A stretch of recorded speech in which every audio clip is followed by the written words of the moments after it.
मुंबई की दंग गलियों में एक छोटे से चोल में रहती थी गंगू। उम्र ने उसके चेहरे पर झुर्रियां जरूर उतार दी थी, लेकिन आंखों में अब भी समंदर जैसी गहराई थी। बचपन से पढ़ाई लिखाई का सपना देखा था, पर हालात की बेरुखी ने उसे मछली बेचने वाली बना दिया। ये ताजी मछली ले लो। अरे गंगू, आजकल तो तुम ज्यादा ही पैसे मांगती हो। कल तो मुझे आधे दाम में दी थी।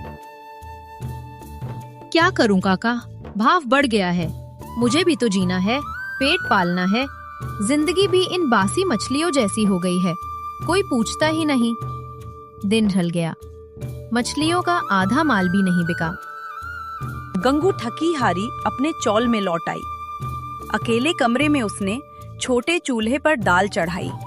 अकेलापन उसके सीने पर बोझ बनकर बैठ गया।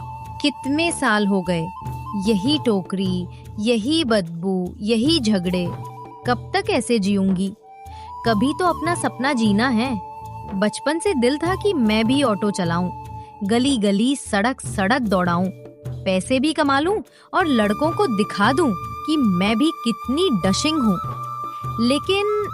लेकिन जिंदगी मौका ही नहीं देती। छोड़ो। बेचारी गंगू अपनी रोजमर्रा की जिंदगी से थक चुकी थी। उसे अपना छोटा सा सपना पूरा करना था, लेकिन अफसोस वो भी पूरा होने से रह गया। तभी मोहल्ले में हलचल मचती है। पास के रमेश काका अपनी पुरानी रिक्शा बेचने का ऐलान करते हैं। गंगू तुरंत दौड़कर उनके पास चली जाती है। अरे रमेश काका, रिक्शा क्यों बेच रहे हैं? तो मेरी कमर जवाब दे रही है गंगू। रिक्शा चलाना मुश्किल हो गया है। सोच लिया है कि अब बेच दूंगा। कोई ठीक से देखभाल करे तो 10 साल और चल जाएगी ये, बस 25,000 में। ये मौका फिर नहीं मिलेगा सोचकर मैं रिक्शा लेकर ही रहूंगी। अगले दिन गंगू रमेश काका से रिक्शा लेने के लिए बात करती है, लेकिन पैसों की तंगी के कारण वो काका से 4 महीने का समय मांगती है। काका राजी हो जाते हैं। अब गंगू की मेहनत शुरू होती है। सुबह मछली बेचकर पैसे कमाती और रिक्शा खरीदने के लिए बचाती। 3 महीने बीत जाते हैं, लेकिन महीनों के संघर्ष के बावजूद गंगू अब तक सिर्फ 15,000 जमा कर पाई थी। वह सोचती है, आखिर ये मेरे साथ क्या हो रहा है? मैंने ऐसी क्या गलती की जिससे इतना संघर्ष करने के बावजूद मैं 25,000 जमा नहीं कर पा रही हूँ? अब मेरा रिक्शा का सपना कैसे पूरा होगा? हर दिन काम, झगड़े, लोग और मेरी मेहनत सब बेकार लग रहा है। ऊपर से समय भी कम होता जा रहा है। उफ, क्या सच में मैं कभी सफल हो पाऊंगी? लगता है कभी नहीं हो पाऊंगी।